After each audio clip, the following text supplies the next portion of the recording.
Welcome to another episode of the Regenerative Health Podcast. I have the absolute pleasure of sitting down with two esteemed gentlemen, Texas Slim from the American Beef Initiative and Mr. Jake Wolki, Regenerative Farmer here in Albury, New South Wales.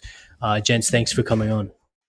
Hey, thanks for having us. I was sitting here last night at this same table. I was honored to be invited to spend some time with Jacob. We had never met anybody in person yet, and it's always cool to travel across the world and meet friends that you've never met but you've known for 1,000 years. So, this is where we are. Great. Well, my listeners are predominantly health interested people, and we've talked a little bit about the intersection of regenerative farming and health. And the reason why I was excited to get you on, Slim, is because you're starting a grassroots movement which is really blending regenerative farming and giving the access to the products of regenerative farming, which is high quality animal food, straight to people. And from my perspective, I see that as instrumental in helping people take control of their health and obviously improve their metabolic health. So can you give us a bit of an idea about the Beef Initiative? What is the Beef Initiative? Sure. Whenever I first started, as far as this, I call it a mission now because it's become something that we are looking at on a global front, and it's not isolated. I started in Texas, and I first started out with something called food intelligence. And what had happened to me, I'd had a kind of trauma. I had an injury, and I'd had a portal vein that had collapsed, and I didn't pay attention to it. I was kind of rough and tumble growing up, so you just ignore the pain and don't complain. Well, that caught up to me and damn near, died, really, to tell you the truth. I got very sick, didn't know what was going on, finally tried to contact the Western medical, apparatus that we have in the United States. And, they couldn't figure it out. And whenever basically I was able to get in touch with the old school doctor, and he was a true doctor. He wasn't like a medical technician, is what I like to call a lot of people in the medical field in the United States now. But anyways, he was able to diagnose what had happened. And whenever that transpired, I decided I'm going to look at food again, because I was in ICU, and the type of consumption model that they were trying to give me, from audio to video to food itself, was all way off base. It didn't make any sense to me. And where I come from in Texas, I'm fifth generational Texan. We came from agriculture and ranching. So I knew that I grew up with a lot of power and strength and nutrition. And I knew where it came from. It came from soil. My grandfather used to kind of say, he goes, you need to learn how to eat the earth. He would take me out as a little child and put his hands in that soil, and he would tell me the richness of it. And so all these years, I knew that we were getting away from that. And so I started doing a deep dive into food intelligence. And what I found out was pretty alarming. And I knew that our metabolic health in the United States has been destroyed. 88% of Americans are now metabolically bankrupt. And so that's, from diabetes to fatty liver disease in our children to heart disease. I mean, you know more than anybody, basically, the health of the world, really, and here in Australia. So I decided to do what my grandfather taught me. We grew up with a freezer full of beef. And, that's where I said, that's ground zero. We need to give the voice back to the American rancher and producer. And to do that is daunting, because in the last 50 years, the ranchers and producers in the United States, they've never even had a digital voice. They've been, there's a prohibition against basically what they do because of the multinational, international food industry in which we all consume from. And so I said, well, I'm going to start something called the Beef Initiative. We're going to get back to the source of the seed of where we came from, with legacy, heritage, education, and of nutrition itself. We're going to get back to the land. We're going to get back to the soil itself. And that will be basically a new health initiative that I want to spread across Texas at the time, but now it's across the world. Yeah, and I think that people don't realize how important the quality of the agricultural land and the quality of the process of food raising is to the actual end product of what they're consuming. And I think the disconnect between our food and our health and agriculture has become so great that people themselves don't even realize that there is a lot of interference going on from the point at which that food is grown to the point at which it's processed to the point at which it's being consumed. And that last distance, I think, is responsible for what you're talking about, which is metabolic ill health. And as Slim mentioned, I think that there was a study that showed at least in 88% of Americans have at least one marker of metabolic syndrome or metabolic ill health. And for the listeners who my listeners know that it's the metabolic syndrome, not high cholesterol by itself, but the metabolic syndrome, which is putting people at risk of heart disease, stroke, cancer, type 2 diabetes, Alzheimer's disease. So I really love how you've started a movement that's basically attempting or connecting people and raising awareness with that or the whole process, the whole full stack. It is, because whenever I was healing, I was going back into my basically my pathway back into health. Whenever you look at this as a global food apparatus, as I call it, the industrial food complex, you notice that basically we have commoditized and subsidized our basically consumption model when it comes to food in a way that the general public and several generations now have no clue about. The lack of food intelligence of even knowing where food comes from is very prevalent, and it's almost like an epidemic within itself, because the touch points and the amount of that after 1971, when we went off the gold standard, we injected so many new fake commodities into our food, and those fake commodities are basically what's leading this metabolic bankruptcy. But the general public doesn't know that. That they're trusting people. We read labels that say heart healthy. We read all these things that tell us that, hey, this is saving the planet. This is how you get back to your health, and it's basically become propaganda, and it's based on a lot of lies, and it's based on, the industrial food complex is in it to win it. Well, by saying that, they need to make profit. And if you're trying to make profit off of a dollar, a United States dollar that has been debased so bad, if you look from 1971 till now and how the dollar has been debased, you look at the health of our nation in the United States, it's the same chart. It followed it. And so what's the correlation? Well, it's the fake commodities. It's the industrialization of our food. And so if you look at that and you can say, well, yeah, that's daunting. How do I get out of this? Well, let's start from ground zero. How did we get here? What did our grandparents teach us? What is the source of the seed of our nutrition and how we evolved as a people? Yeah. And in my earlier conversations with Jake, I mean, Jake said something so similar, and it's when you go to the supermarket and you're buying a roast chicken for $8, the animal is picking up the tab, is subsidizing that amount of the fact that you can get it so cheaply in the form of economies of scale with industrial manufacturing. Can you talk a little bit more about these commodities that you've just talked about? Because I guess when I explain to a patient about metabolic syndrome and what's causing it, there's basically three groups of foods that I tell them they need to stop eating, or that I advise them are the cause or contributing to their metabolic condition. And that's refined sugar, refined carbohydrates or grains, and seed oils. So give us a little bit of an idea about how you think about these foods and from an industrial and agricultural point of view. Well, I think every one of those, in the Bitcoin space, I won't go down there, but they're all shitcoin foods. They're all a deception. And you say seed oils. Well, one example is rapeseed.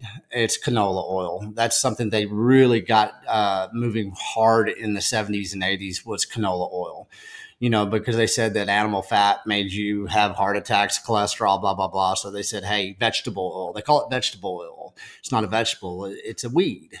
In 1956, the FDA outlawed canola oil, which is rapeseed, for human consumption. Now it's one of the most consumed fake commodities that we basically spread across the world. So that's one of them, seed oils. You can, from seed oils, and then you talk about sugars. Well, we have high fructose corn syrup. That was a big introduction of getting rid of, good sugar, or if you can call it good sugar, but, sugar from where we came from. And, if you look at in the United States, I think now they have 92 different types of sugars, and the FDA doesn't really even have to tell you that they're a sugar. And so, those two right there, you don't need to know much more than that. And what was your third one? The refined wheat or refined carbohydrates. Well, GMO grains. Let's look at that. And if we have Monsanto is Bayer now. If you do not sign a technology use agreement to use the new genetically modified seed, now it's not even genetically modified; it's bioengineered. As a producer in the United States, if you do not follow the protocol of a chemical grain company, then you are not going to be in business. And so, from the source of the seed of a purity of a grain that my grandfather used, to where we are now, you can't even compare. There is no comparison. And so, the highly processed carbohydrates, the sugars, the seed oils, if you can eliminate those out of your life, you can go far, with your intelligence of food and your health. A lot of people don't know how to get there. And so, what I say, it's so simple, it's complicated. Learn how to eat the earth again. How do you do that? Well, you use the land tools. What are the land tools? Well, this man knows more about land tools than anybody sitting at this table, right? So you have you have the cow, that's beef. I'm from Texas. If you basically look and what the cow does with the vitamins and minerals that are stored in the soil and how the cow basically regrows the soil, the cow has been honored in the whole history of mankind. You look at all these ancient civilizations, there's always honoring the cow. Well, why was that? Well, it's because they're a land tool that gave us life. And so if you can eliminate all of the daunting and, I tell everybody, across the world that us Americans get caught in this analysis paralysis when it comes to food, when it comes to nutrition. And that's why I came up with the phrase, it's so simple, it's complicated. Get back to the source of the seed of where your nutrition and your fuel comes from.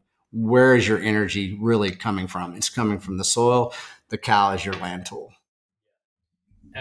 And the points they made, I mean, the introduction of these foods, like particularly seed oils, which I'll be talking about later today at the conference, was introduced from a financial point of view. There was no medical, or there was never any really robust scientific evidence that justified replacing animal fat with polyunsaturated vegetable oils.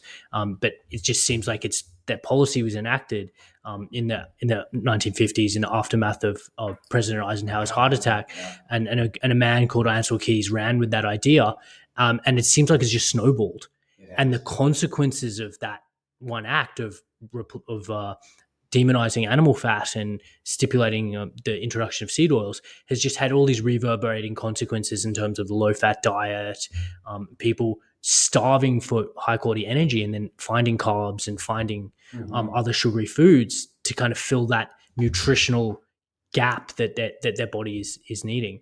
And look, we could talk a whole episode about why specifically the diet heart hypothesis is invalid or basically be not standing up to scientific scrutiny, and the mechanism of linoleic acid in terms of contributing to heart disease, but that's a different conversation. Suffice to say, we are basically approaching health from a very similar angle, which is education and getting back to the core tenets or the fundamentals of where high quality food comes from. Yes. So, Jake, I want you to just talk now a little bit about your, I guess, interaction with Slim and the Beef Initiative, and how has the movement, I guess, helped you or framed your kind of role in the community and raising food. Sure. Well, when I first met the guys in Australia that have set up the Aussie Beef Initiative and started collaborating with Slim, they, in the group chat, they're like, we want to do an event in Australia. Is anybody interested in doing it? And I firmly believe that the farm and farms, it's not the Jake Wolki show. This is every mum and dad farm out there should be the village centre. Like it should be where people are gathering, congregating, viscerally participating in meaningful chores. Like you watch documentaries on TV and how the communities like the Amish get together and do barn raisings, and most people living in modern Western societies have never experienced anything as I believe have never experienced anything as cooperative, as just beautiful as when that community pulls together. So any opportunity that I can put our hand up and say we'll facilitate that event, we'll do it. So food intelligence and food sovereignty are obviously big values in my life. And then we have quite a few different speakers at the event this weekend. We've got doctors like yourself talking about those aspects. We've got farmers like myself talking about regenerative agriculture. And then we've got cryptocurrency people coming to talk about Bitcoin. And I've had a lot of people say to me, how does that all make sense? How do those things lock together? Well, it's all about sovereignty, and they're all about acknowledging gaps in current supply chains and in current political systems and financial systems. Like, nothing's perfect, and let's have proper conversations about the way that we can do things better in general. So we're open-minded. We're hoping to challenge some paradigms. We're not hoping to convert anyone to anything, just hoping to challenge paradigms. And I think the farm's a great place for that. And it's fascinating in the analogy. I mean, we're, I guess, covering 3 different areas, but in each of our industries, there's been an influence, and maybe a corporate influence that has possibly been reflected in government policy through measures like regulatory capture that have taken us away from what is maybe the optimal approach to our respective fields. In medicine's case, there's an overemphasis on pharmaceutical drugs and treating the consequences of chronic disease.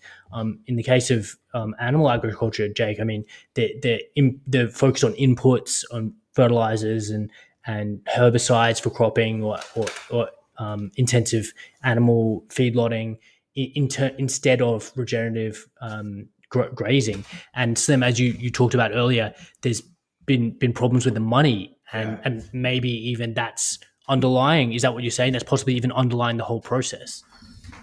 I without a doubt, basically whenever you look at the monetary system, my grandfather, we established in the Texas Panhandle in the late 1800s. Like I said, I was fifth generation Texan. You look what he went through. He went through the Dust Bowl. He went through 2 world wars. He went through gold confiscation, and he did that, and he survived, and he thrived because he didn't understand debt.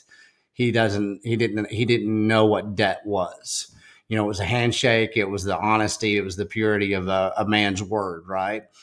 Well, what happened after the 1970s? He was destroyed because of the debt economy that had basically been stewarded through the basically the debasement going off the gold standard. So if you look at money as a system, and if you debase the value of money, you're going to debase everything it touches. You can try to play a facade to say that we're technologically advanced, which we are. There's a lot of value from what we've done. But if you look at it when it comes to food, when it comes to true nutrition, our nutrition basically has been in decline ever since that money was declined. And, you know, a lot of people paid the price in the 70s and the 80s in the United States with their land, with nutrition itself. My whole family, on one side of the family, I had 7 aunts and uncles, 20 something cousins. 90% of my cousins are now metabolically in trouble. They all came from the same soil I did. I'm the only one that is living this way. We have MS, we have diabetes, we have heart disease. And the correlation is real. And I always tell everybody, acceptance is the key. If you can just accept that there's something going on, you'll find the source of the seed of the issue. The source of the seed of the issue is our money is debased. We live in a debt economy, a debt mindset. Whenever I say debt with food, well, you're paying the price. Your metabolic health is paying the price of that basically devaluation of the food. The food is so subsidized. We learn how to cheapen food so much, but we also learn how to make it taste very good. And so by building in that convenience, food is not convenience. Food is survival. And if you can change your perspective, but that's what's been lost within the marketing, the messaging, within the dollar itself. And so, you know, Bitcoin comes into play. It's a peer-to-peer transactional system that has a store of value.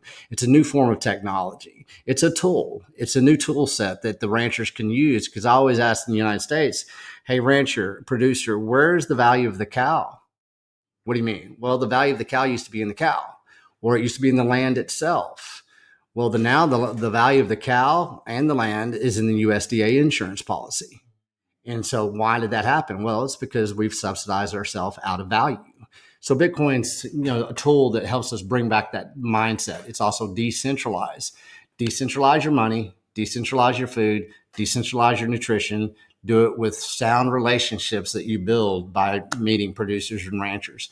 Shake their hand. If you can't do it physically, do it digitally through the Beef Initiative, through the United States Beef Initiative, the Australian Beef Initiative. That's our agenda here, is to basically make those connections to where we can actually go out there, shake a hand, have a store of value back into our health, nutrition, and let people like Jacob lead that. Fantastic. So to give us a bit of an idea about where the Beef Initiative is going from a vision point of view, Sure. and what do you hope to achieve with the Beef Initiative? When I first started out, it really was, it's about building community. Let's say this. We need to build community, like Jacob was saying. Jacob got into this. He wanted to feed his family. That's a community. He is community number one. His wife and his children are community. Then beyond that community is his customers. It's everybody right here in Albury, Australia. And so to build community, you have to start at ground zero. What happened with our communities in Texas? I grew up in a small town, Texas, that was pretty much destroyed by the monocropping of agriculture in the United States. What we did is those small communities were the most powerful places from health and from money, from land to nutrition. And it was based around a community that had a processing center. We call them abattoirs here. And what we want to do moving forward in the state of Texas, we have 254 counties. We had 254 processing centers too. And so the vision of the Beef Initiative, and it started in Texas, but now it's, of course, across the United States. What we're going to do is we're going to start the roadmap, the vision, the storyboard for the Beef Initiative. This is a global health initiative being led by the international producers themselves. But what we do is we build out locally, we broadcast globally. We turn it on its head from what has happened to me in my life the last 50 years. And so if we can start building community based, centered around the producers and the processors centers in themselves. As I said, we had 254 processing centers in the state of Texas. We have now 4 multinational processing packing corporations in the United States. None of them are housed in the United States, but they control 80% of our food production processing in the United States. That is a bottleneck to the producers being able to basically be a sound producer for their community, because once they let that abattoir processing center have that animal, they lose control of it. Yeah. And so the Beef Initiative is giving control back to the producer where they can monetize that cow because they've stewarded that cow, they steward the land, and they're trying to steward their community. So everybody says, how does this scale? This is not about scaling. This is about replicating successes. I'm here with Jacob. We're having the summit here at Wolki Farms. We want people to replicate what Jacob is doing here in Australia because we've done it in Texas. We've done it in California. We've done it in Colorado. We've done it in Georgia. We've done it in Tennessee. We've done it all over the United States now. And there are these little nodes.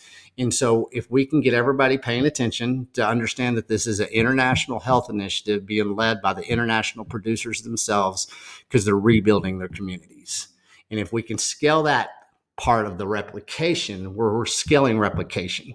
We went linear with our food, with monocropping, and we said we're going to go feed the world. We never fed the world. What we did is we created distribution lines of a multinational food industrial complex that is now basically killing us, and it's killing our children. I mean, and I want everybody to know that if we can do this in one place, we can do it a million different locations, nodes across the world. And Jake, I want you to get your idea, and thanks for that, Slim, about how or what Slim's talked about in terms of Australian context. How do you see the goal of decentralizing or opening up an abattoir in every kind of community? Is that realistic? Is that a goal that you share or a vision that you see with regenerative farming in Australia? Well, I wish I didn't have to run an abattoir to have the dream to open my own. I'm busy. I've got enough going on. I'd like to focus my efforts on farming and breeding sound cows and vigorous cows. But the reality is that our business is built on a supply chain and consistently meeting the market. And we have one abattoir that can service us within a 5-hour one-way drive. And if that abattoir, they don't owe me anything. They're their own company. If they say to me, thanks for the last 3 years, Jake, but moving forward, we're not doing any private kills for small scale producers because it's a waste of our time, which it probably is, or it doesn't pay enough, or you're a pain to deal with, or we want to shut you down. Like whatever. I'm not attacking their integrity specifically, but the reality is that they hold all the cards. So my farm, which I spent the last 4 years building and invested over $500,000, could just get switched off like a flick of the switch on the wall, and there's nothing that I could do about it. The reality is that situation. People realize that, they identify that on their business plans pretty early on and don't even bother trying. You know, the access to the market is challenging in that regards. I know plenty of people that don't bother trying to sell direct because of access issues to slaughterhouses. So like, I don't want to be an abattoir owner per se, but I need to be. You know, I personally think vertical integration, like everybody thinks it's this sexy thing where you grow the meat, you kill the meat, you pack the meat. And then in my case, you know, we actually cook the meat because we've got restaurants, and this vertical integration thing is so attractive. It's actually a little bit of a pain in the butt, and it's not as resilient as people think. Because if you own that whole, I would rather have community engagement and have colleagues of integrity rather than do the whole supply chain myself. You know, and I saw that through COVID. We're building this. We've got the farm, we've got the butchery, we've got the restaurant, and then the abattoir switch got flicked because of lockdowns. They couldn't process my meat anymore, and the farm, the butchery, and the restaurant all suffered. You know, so it's a lot to take on. So the vertical integration isn't always great, but the reality is that the movement needs trailblazers, people to take risk, people to invest. And, you know, I'm not going to sit around and wait for someone else to do it. So we need it. And the biggest burden for people listening, why aren't other people doing this? It's regulatory capture. It's just so hard to get. Try to sit down and read the guidelines. It's impossible to wrap your head around it when you're not in the industry already. And then it becomes consultant rich. You know, you pay the suits to come in and run it. So, you know, where there's a will, there's a way. But it's a works in progress. Yeah. Sorry, go on. To that point, and it's so valid because it is. Everybody likes to talk about vertical integration. Well, it is. It's almost a fairy tale because of the regulatory cap. You need community. You need relationships. You need people basically relying on each other. And that's based on obligation, accountability, and everything without the regulatory capture. Like in Texas, we have the proof of work that I like to talk about with K&C Cattle and Hometown Meats in Luling, Texas. That's Cole Bolton. Well, it's a clean processing center, about 250 beeves a week. And it's basically a regional processing center. He's allowing producers to come in, change their protocols. Now they have access to a clean processing center. They don't have to talk to JBS, Cargill, Tyson, or any of these other regional processing centers. And so he's allowing that community to build, and they're basically all establishing relationships. Plus, it's creating a new protocol of clean beef without all of the subsidizations, basically all the chemicals, you know, antibiotics, steroids, everything that we do and we talk about within cattle. Going back to that, then we have Justin Trammell in the Panhandle of Texas. He has a very small microprocessing center. He decided to go ahead and do it for himself. Well, he is also building community. Other producers are coming through his processing center. He didn't want to do it, but as Jake had said, he had to be a trailblazer. Then we have Jason Rick of Rick Ranches in Colorado.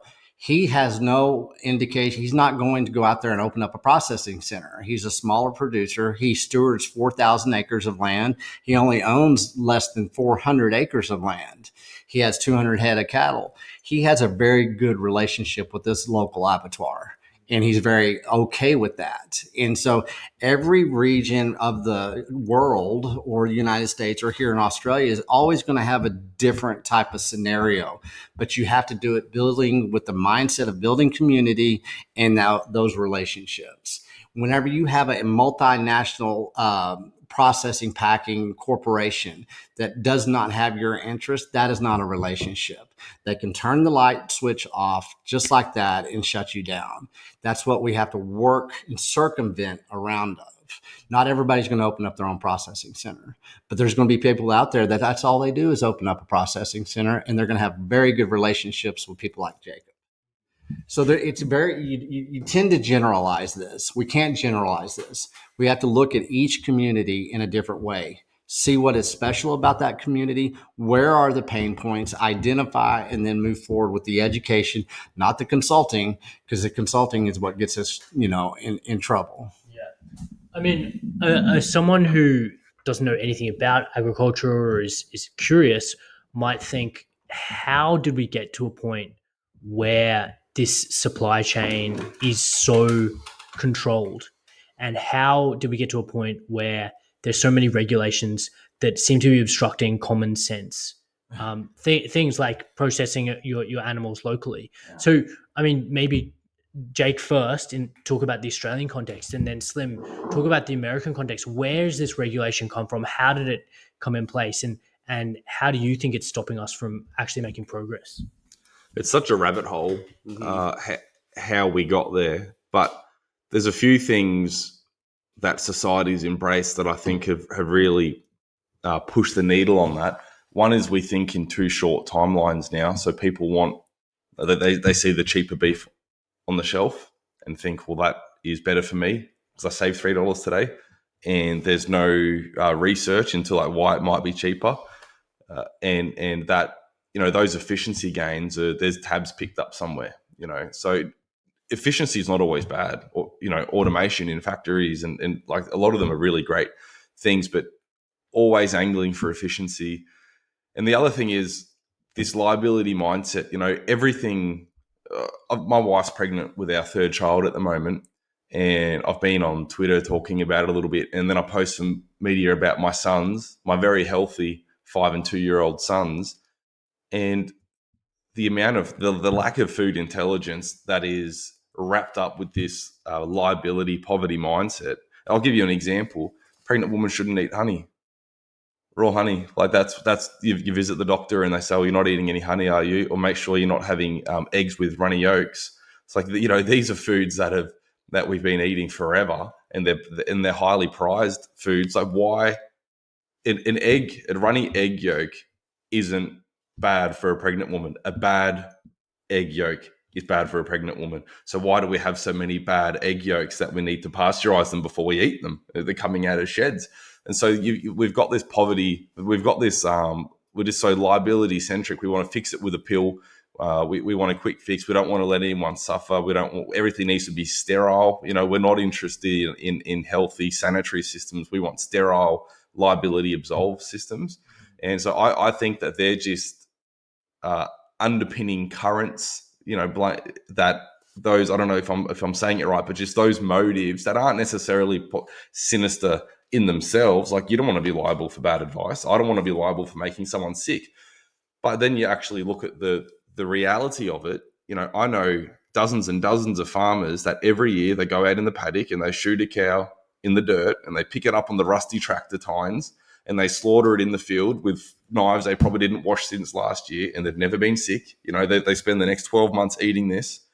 But when you're having to do this in this industrialized abattoir, all of a sudden you've just got all these bleachers and everything. I don't know. I just think that we're just too worried about everything, and it's paralyzing, that liability mindset. Yeah, and it's interesting, and the point about the runny egg yolks, or perhaps advice for women to avoid soft cheeses. It seems like this type of advice is necessary when there is a disconnect from the producer of that food. Mm-hmm. When you don't know if there is listeria in your food, because there's a disconnect, then you need to bring in these broad brush policies to kind of protect everyone. And when you're starting from a base of somebody who's already metabolically unhealthy, like if you give a healthy person a questionable egg once in a while, they'll probably be fine. But if you take someone who's unhealthy because they're living on poor diets and poor exercise, and then give them a bad egg, they're nailed. Yeah. They're in hospital. And that's the germ versus terrain theory, and very much medicine's focused on the germ theory rather than perhaps making people more robust. Yeah. But that all that to say, I mean, I'm not recommending that pregnant women go out and drink take some raw honey and with full of botulinum toxin, or I saw his eyes roll. But the point that I think we're making is that if you know your producer, you know where the food's come from, the likelihood that you're going to get something dodgy or something that is causing disease is going to be so much lower. It goes to nothing. And so Sam, I want to get your perspective on regulatory issues in the US. Please talk to us about that. Well, I always like to preface this is not a judgment, and we've all gotten here together, and we all have our health issues that we battle with. We have our behavioral issues, which basically are addictions. Food is an addiction now. Food is a drug. They've made sure of that with all the commodities that they've injected into our consumption models. And so I start telling everybody, nobody's going to save you. And the only person who's going to save you is you doing the accountability mirror check. Okay. If you decide and accept that there's an issue with our food or your health, or maybe your desires about the food, then, quit validating the deceptions. The day that you put your foot down and you quit validating your deceptions and you accept that there's something amiss within our health, within our food, within the regulatory capture, then you're going to be able to make that change. It's one person and it's one handshake at a time to that producer. You eliminate everything. And the day you do that and you basically provide your family with a half of beef in your freezer, your life changes. And people have a hard time understanding that, because we've gotten caught up into these regulations, these certifications, these labeling. If you have over, 20 words on your damn label of your food, you shouldn't be eating it. Can your grandmother make it? That's from him. If your grandmother didn't feed it to you, you don't need to be consuming it. And everybody, it's not a black and white issue. We generalize so much. And, with this tour that I'm doing, it's becoming a global tour. We're going to go to Thailand. They don't have organic in Thailand. They don't have grass-fed beef on the labels in Thailand. And the general public needs to understand that there's been a regulatory capture of the industries themselves so they can cover their butts, and what we need to understand is that food is not science, and the perception of food has been hijacked over the last century. How many people out there really truly know that Procter and Gamble used to be the biggest candle maker in the world? Well, in the turn of the century of the 1900s, we had electricity. We quit selling candles in the United States because everybody started turning on the light switches. What did Procter and Gamble do with those candles? Well, they were made out of cottonseed. Okay. They turned it into Crisco. They turned it into vegetable oil. Who did they target? They targeted the heritage woman. They targeted grandmother in the kitchen, and they started using this world-class marketing. So a lot of the world-class marketing that we've designed and engineered around food has been a deception. It's based on the wrong incentives. So you, the individual, what are your incentives? Do you want to live a happy life? Do you want to have peace of mind? Do you want your children to be healthy? I saw the boys running around last night. Happiest, healthiest children. That's what we all want. So we have to basically change our consumer demand as adults. Our adult consumer demand are killing children across this world. And it's based on incentives that do not basically benefit our lives. They do not benefit our communities. So you, the individual, whenever you put your foot down and quit validating the deceptions and you take charge and you say something like Jake had said, I'm going to go feed my family in a different way. And once you do that, you develop these relationships. Well, how do you do it? Well, you go shake a rancher's hand, producer's hand, farmer's hand. If you can't do it physically, you're going to do it digitally. That's what we're doing with the Beef Initiative. We are a technology company. We're providing some world-class technology to people in the United States. ABI is going to do that, the same thing here in Australia. So it does start with the individual. Quit worried about the regulatory capture. Go out there. Engineer your own suffering before the suffering gets engineered upon you. And if you can take that charge, if you can take that empowerment stance, then you'll decentralize your way, your mindset first, and then your life when it comes to food. Food is basically a fuel that I think that the medical, pharmaceutical, agricultural complex has hijacked in a way that the general public doesn't understand. So accept that there's something going on, go out there and steward your own fuel systems And that starts with pure animal protein. That's it. That's it. It's simple as that. And that's one thing I did. It's like Texas Slim. We trademarked that. Well, we're going to turn that into a beef line in the United States. We have Texas Slims cuts. Without any certifications, without all this labeling, everything, I want to co-brand with every producer across this planet that will basically have the Beef Initiative as a playbook, as a protocol. And once we start doing that, that will have that peace of mind, that confidence, and it won't be based on regulatory capture, or it won't be based on deception of labeling or chemicals or anything else. It gets back to the source of the seed where we came from. And I mean, the message is so well taken. And for people who I see in the clinic, I mean, it's a simple message. Yeah. It's go meet Jake Wolki, go to his farm tour on a Sunday morning, get yourself a code for his 24-hour self-serve butchery, buy yourself some beef that you know hasn't been injected with any kind of antibiotic or any other chemical, that's been fully grass-fed and grass-finished, and reap the rewards. And it's so simple and elegant in its message.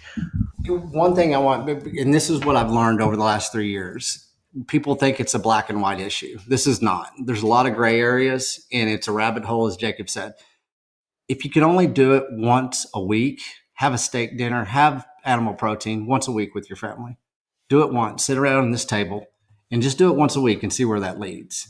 And if you really, really want to go into it, go eat beef for a month and then go eat the old way for a month and see how you feel.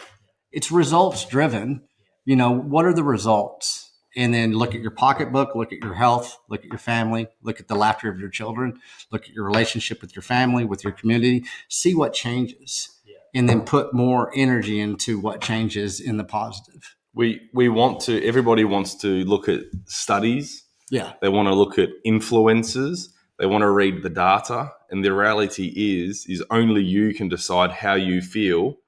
And if you just go and eat the diet that you're advertised to that you should for a month, and then eat a low carb, low processed whole foods diet for a month, keep a journal. What do your poos look like?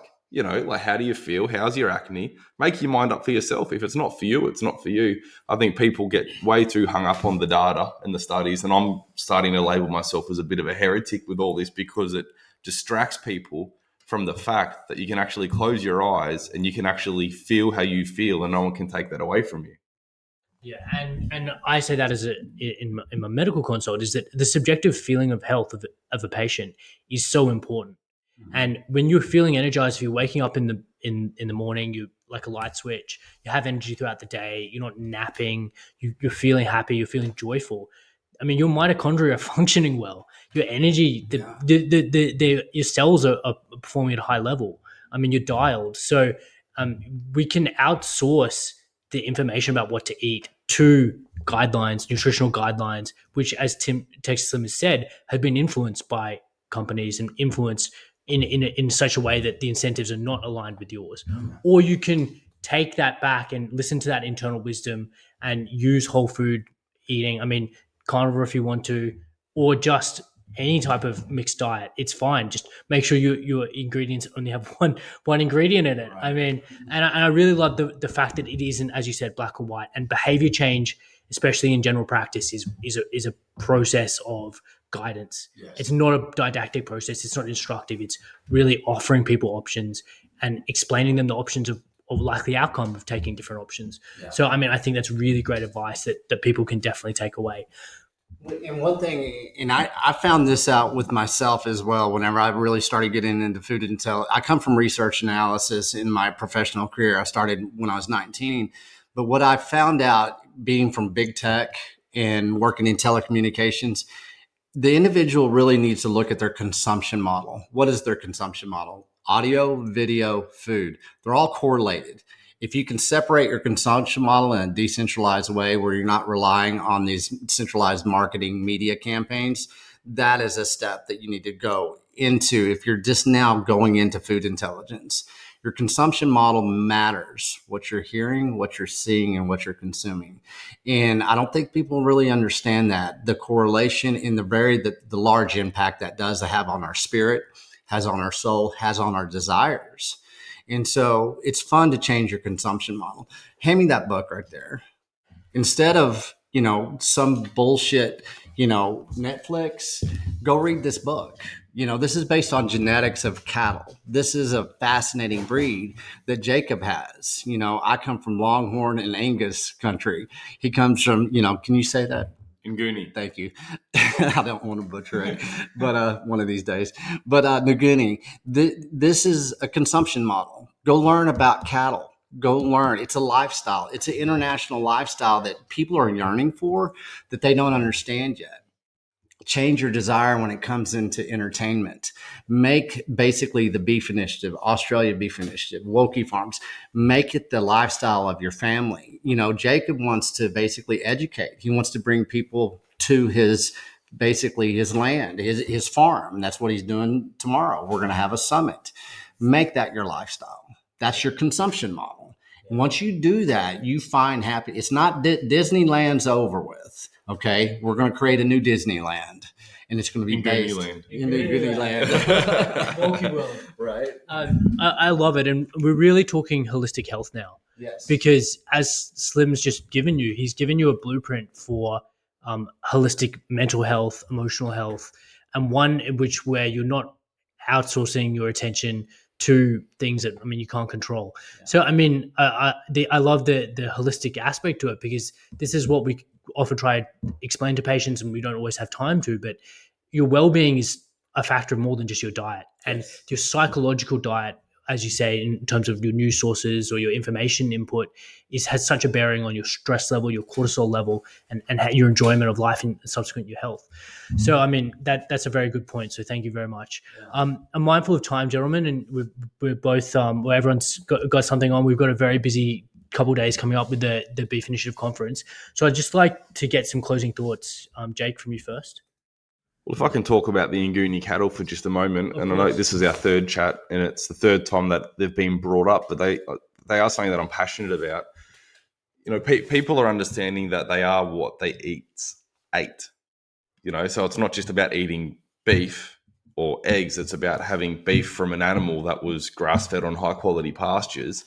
I'm going down the rabbit hole thinking further than that, and is that animal fit for purpose? Like, does that animal have its own vigorous health? Because you can have a grass-fed and finished cow that's full of worms, riddled with its own diseases in unhealthy pastures, but it still says grass-fed and finished on the label. And then you look at other animals that we've selectively bred for traits like high intramuscular fat. I've got all these questions about whether that's actually something that we should be wanting or not. All the data paneling. Here's the heretic saying, don't look at the data. But all the data paneling coming out says that all these super lean wild harvest animals are some of the most nutrient dense. So you take a wild deer or a wild elk, and that's the creme de la creme of what you can have for your animal. And then we're line breeding and selectively breeding these animals on our farm to have more intramuscular fat, marbling. So I'm not saying fat's bad, but I'm saying I'm becoming very interested in, are our animals fit for purpose? Do they represent unbridled vigor as to what these animals can express in their natural environments? And so, that's one of the reasons that I'm really excited about this animal. It's not requiring inputs from me. It's not requiring pharmaceuticals or handouts. It's just requiring stewardship and management, and they'll do the rest for us. So I think Nguni have a lot to offer. Closed comment. And that's the fun part. We have so many different fascinating breeds of cattle across this world. Everybody has their New Guinea, they have their Angus, they have whatever breed it is. And that's beef intelligence that we've lost as a society. We need individuals being the champions of these breeds to know what really the source of their genetics is. Why have they made it this far? Why are they the best option for this region of the world? And that is something that is a lifestyle. Once again, within the Beef Initiative, here we are doing this global tour. We're going to have these. I started off with 6 micro summits conferences in the United States. Now we're going to have many events here in Australia. I think we're up to 9. Jacob's basically kicking it off. We want to have these all across the globe. and we want everybody to follow us. We're going to create content. We're doing a podcast right here today. We're going to go out to the farm here in a minute. We're going to have the summit tomorrow. People need to really understand what's going on here. This is basically, I think people, especially with COVID, with what we just went through, is that international marketing plan of prohibition against personal space, of personal sovereignty. There are options out here right now that are right in front of you, but it takes the individual to pay attention.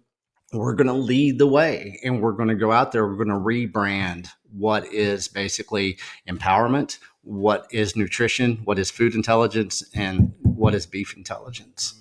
It's the international lifestyle. I keep saying it. I said it in the very beginning when I started this, and I was kind of being a smart ass because I am. But anyways, it's kind of fun. I said, this is an international lifestyle that most people don't understand, but they're going to, because there will be a day that they will not have market access to this cow if they don't take action right now.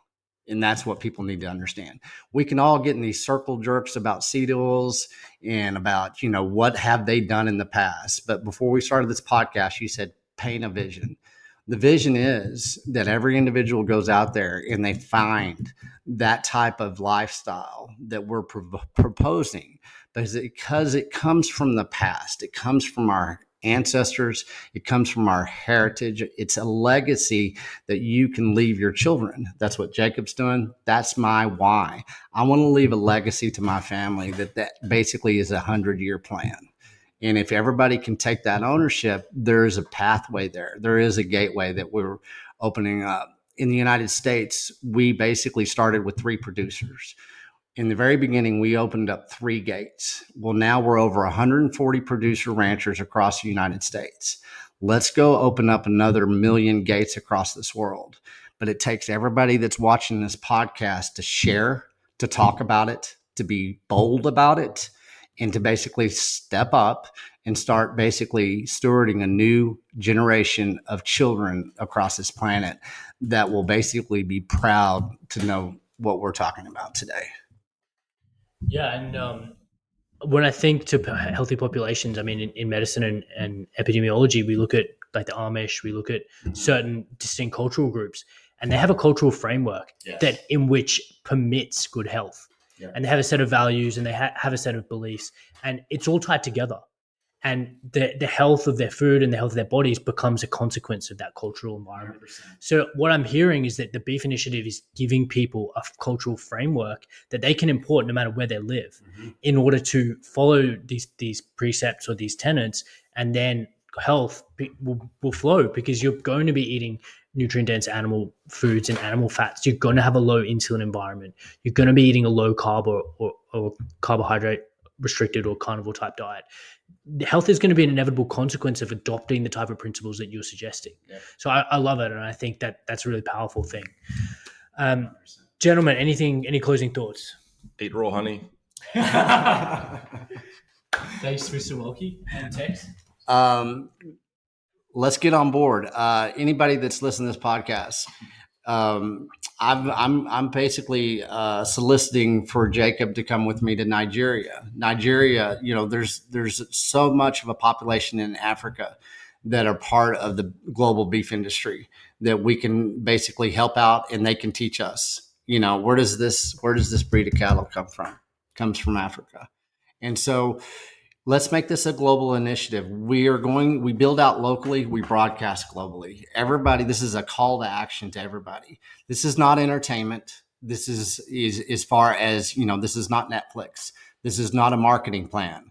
This is a call to action to step up and, go to thebeefinitiative.com. We're releasing a lot of new options for producers, ranchers. We are going to lead the way. Jacob is leading the way. Pay attention, focus, and let's do this together. This is a collaboration. This is not a marketing plan. And if we can look at this is an open source collaboration that everybody has a voice. How many people have reached out to me with testimonials about their health and how their health has changed just by hearing one of these podcasts? It happens every day. So this is happening holistically, naturally, and honestly, with transparency and authenticity. So let's lead that. Great. All right. Thank you very much, gentlemen. And you heard it all. So if you are interested in getting some grass-fed, grass-finished beef, filling the freezer, and you live in Australia, if you live in New South Wales, see Jake Wolki. And if you're international in the States, then visit thebeefinitiative.com. And yeah, we're starting from the ground and enabling good metabolic health by having high quality animal foods. So looking forward to seeing you all soon, and yeah, engage. So thanks very much.